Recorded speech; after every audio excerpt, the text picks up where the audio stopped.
आपके बीच में आपके अपने लाभ में पदार्थ सकेंगे आनंद मैडम की समझ टीम आपके बीच में पदार्थ सकिए मंच पर कहीं शांति व्यवस्था करें मंच पर जगह खाली करवाए सभी से निवेदन है हमारा मंच पर जगह खाली करवाए कार्यकर्ताओं से निवेदन है हमारा आपसे जोरदार जयकारा लगाएंगे मेरे साथ बनेंगे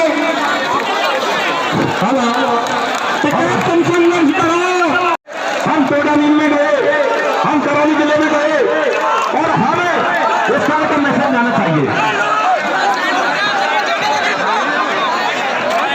भाइयों से निवेदन है कि टिकट है जो कि भाई जी यादव है इनसे ठीक चंद कदम दूर में आपके लाल वो दिखे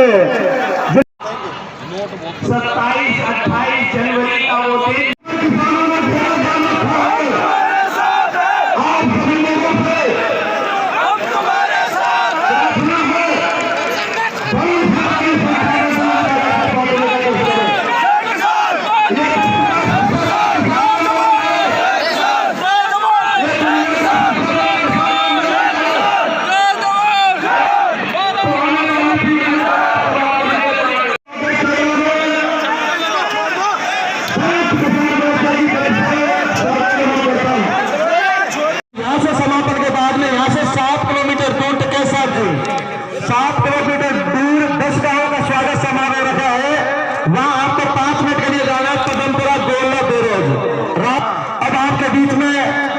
मैं जनगण के हृदय सम्राट करोड़ों की धड़कन इस भारत के किसानों के शेर गरीबों के मसीहा बेसहारा के सहारा धरती पुत्र किसान के बेटा आपके अगले लाडले सम्मान्य राकेश भाई टिकैत को जोरदार तालियों से स्वागत करेंगे जोरदार तालियों से स्वागत करेंगे और सम्मान्य टिकैत साहब को हम आश्वस्त करना चाहते हैं अब टिकैत साहब आपको रोने की किसान बिरादरी के सरदारों और नौजवान साथियों मेरी माताएं बहनें बच्चों पुलिस प्रशासन के लोग इस गांव में क्योंकि कई लोग गए इस क्षेत्र से और सबसे पहले इस क्षेत्र से जो ट्रैक्टर गए होंगे उन किसानों का फोन आया उन्होंने कहा कि कई ट्रैक्टर यहां से है और हम आना चाहते हैं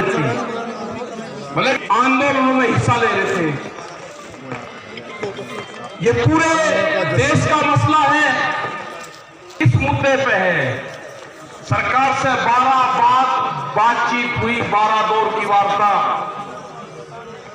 हमने कहा कि जो 3 काले कानून हैं इनको वापसी ले लो किसानों से आपने नहीं पूछा गोदाम बड़े बड़े गोदाम पहले बन गए और कानून बाद में बने हैं देश में इसलिए व्यापारियों के कहने से उनके हितों को साधने के लिए कानून बने हैं हमने कहा कि एमएसपी पे कानून नहीं है आज भी राजस्थान के बहुत लोग जब हम भरतपुर से आ रहे थे ट्रैक्टर ट्रोलियों में अपने परिवार के साथ नापी के क्षेत्र के लोग जा रहे थे जाते हुए हमने उनको रोका उन्होंने कहा कि हमको नहीं पता क्या रेट है मतलब आज भी देश में ये हालात है कि किसान को सरकारी रेट का नहीं पता मंडी में उसकी बोली लगती है जो किसान अपने घर से अनाज लेकर चला गया व्यापारी उसकी बोली लगाएगा उसको उसकी कीमत का नहीं पता कि क्या मिलेगा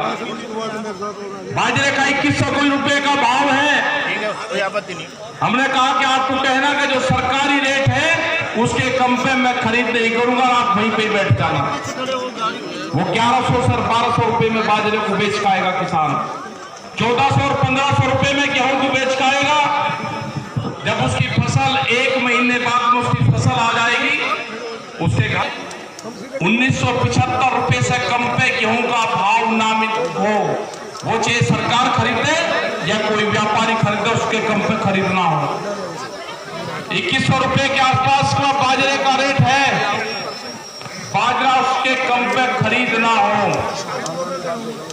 मक्का ये है कानून इसके लिए लड़ाई वहां पर चल रहे 100 दिन के आसपास हुआ आ रहे हैं उसके एक ही जवान से किसान अपनी फसल उजाड़ने शुरू उसने कहा कि आंदोलन करेंगे हम, अगर फसल हमारे बीच में आएगी उस फसल को जो 80% से है, सरकार उनकी सपोर्ट में है। ये लड़ाई वही है जो जमींदारों के खिलाफ होती थी। में यहाँ का नौजवान निकला है, उसने जाति धर्म सब चीज को भुला के, गोद को भुला के, ये कौन किस क्षेत्र का है, मेरी वहां पे आपस में क्या लड़ाई क्या तकरार है, सब कुछ चीज को भुला के उसने दिल्ली के आंदोलन में शरीक हुआ। जिस तरह से यहाँ पे लोग इकट्ठा कर रहे हैं पैसा, सरकार कहती है कि धन का हंसी को हौसला ही अभी कई लाख आदमी दिल्ली के चारों तरफ को है, और दिल्ली फिर कान खोल के सुन ले, ये ट्रैक्टर भी वही है, ये किसान भी वही है। अब ये किसान अब की बार में ज्यादा तादाद में दिल्ली में जाएगा, ज्यादा तादाद में किसान जाएगा। यहाँ की फसल कट जाएगी हमारी 1 महीने में। ये कह रहे कि किसान ट्रैक्टर से नहीं आएगा दिल्ली, ये किसान दिल्ली ट्रैक्टर से ही आएगा। जब इसको दिल्ली कॉल करेंगे, ये किसान अपना ताम झाम लेकर आएगा। हल क्रांति होगी देश में, खेत में चलने वाला हर औजार वो साथ लेकर आएगा। जब जब भी बड़ी बड़ी लड़ाइयां हुई, मिट्टी अपने शरीर का लगा लेना, उससे अपने शरीर को टच करवा लेना अपने खेत की मिट्टी से, अपने खेत की मिट्टी अपने साथ लेकर जाना। हो सकता है कि वहां से आपका गांव आपके याद आए। जब मिट्टी आपके साथ में रहेगी तो गांव याद नहीं आएगा आपके। अपने खेत की मिट्टी अपने पूजा स्थान पर रखो। अगर ये आंदोलन में किसान और हम पूरे देश भर में जाएंगे, पूरे देश भर में 19-24 मार्च तक के प्रोग्राम हमारे लगे हुए हैं। अभी आपने देखा होगा कि इस प्रधानमंत्री ने 2014 में बैठते ही किसान को कमजोर करने का काम किया। किसान से जो वादे किए थे वो वादे पूरे ना करके और उल्टा किसान को दबोचने का काम किया। चाहे वो 9 डिक्लेरेशन ऑर्डिनेंस लेकर हो, चाहे वो झूठा ये कहा हो कि 2022 तक किसान की आय दुगनी करेंगे। आप यहाँ राजस्थान की धरती में बैठे हैं, आप पिछले 5 साल हो गए 2022 तक किसान की आय दुगनी करने की बात इन लोगों ने कही थी। आज किसान की आय तो हरियाणा और राजस्थान सीमा पर किसान बैठा है और तमाम देश में किसान खड़ा हो गया है। निश्चित रूप से किसान क्रांति और किसान देश में बदलाव लाकर रहेगा। और जब आप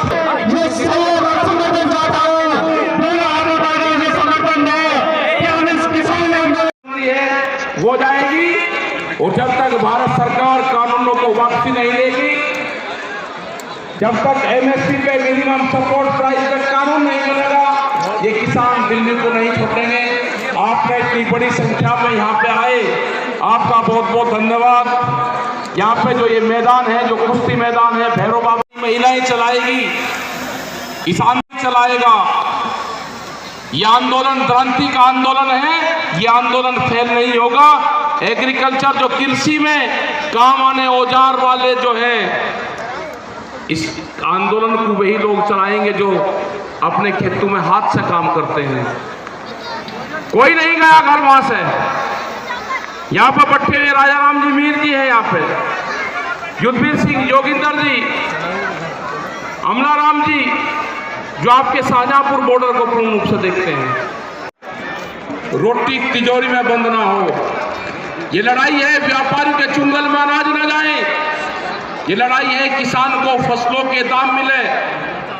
ये लड़ाई जारी रहेगी, आंदोलन हमारे जारी रहेंगे और हम पूरे देश भर में जाएंगे। पूरे देश भर में 19-24 मार्च तक के प्रोग्राम हमारे लगे हुए हैं। अभी उसके बाद वहां के प्रोग्राम लगेंगे। कह रहे कि वेस्ट बंगाल में क्या लेने जाना, जाएंगे, आसाम भी जाएंगे, वेस्ट बंगाल भी जाएंगे, कर्नाटक और तमिलनाडु और महाराष्ट्र में भी जाएंगे। सम्मानित मंच, किसान क्रांति के सरदारों, नौजवान साथियों, मेरी माताएं, बहनें, बच्चों, पुलिस प्रशासन के लोग, पत्रकार बंधु, मुद्दा इस गांव में, क्योंकि कई लोग गए इस क्षेत्र से, और सबसे पहले इस क्षेत्र से जो ट्रैक्टर गए होंगे उन किसानों का फोन आया। उन्होंने कहा कि हमारी 1 महीने में, ये कह रहे कि किसान ट्रैक्टर से नहीं आएगा दिल्ली, ये किसान दिल्ली ट्रैक्टर से ही आएगा।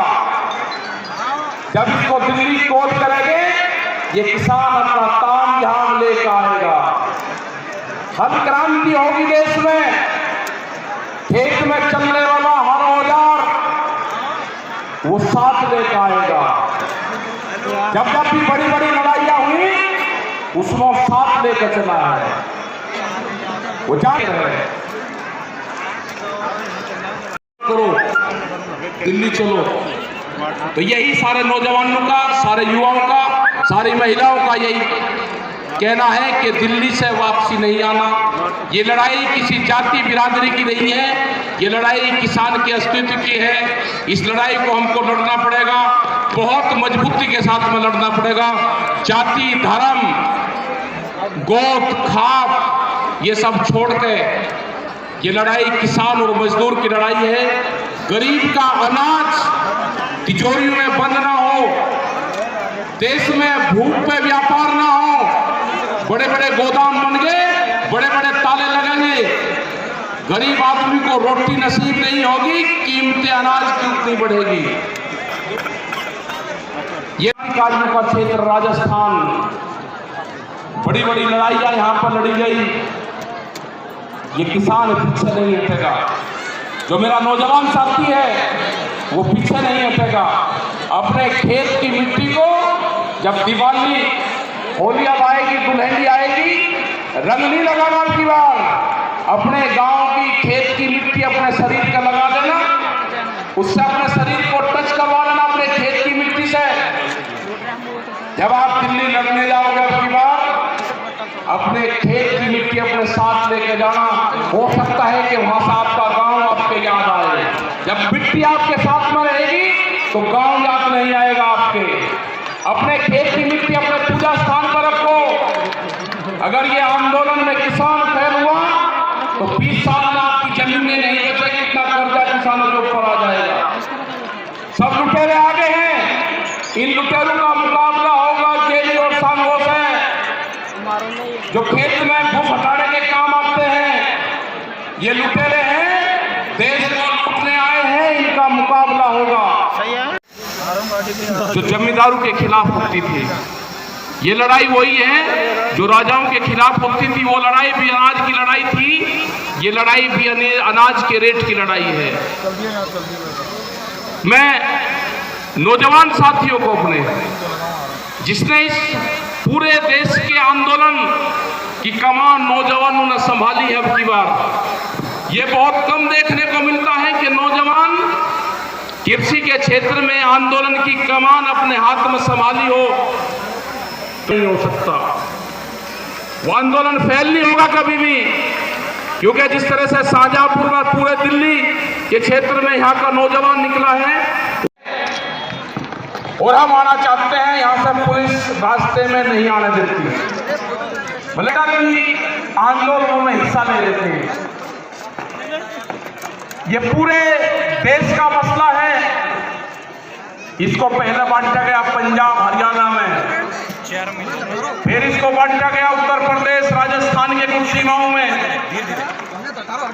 फिर इसने कहा कि ये तो सरदारों का आंदोलन है, फिर कहा कि एक बिरादरी का आंदोलन है। 8-10 टुकड़ों में इस आंदोलन को बांटने की कोशिश करेंगे। ये नहीं कहा कि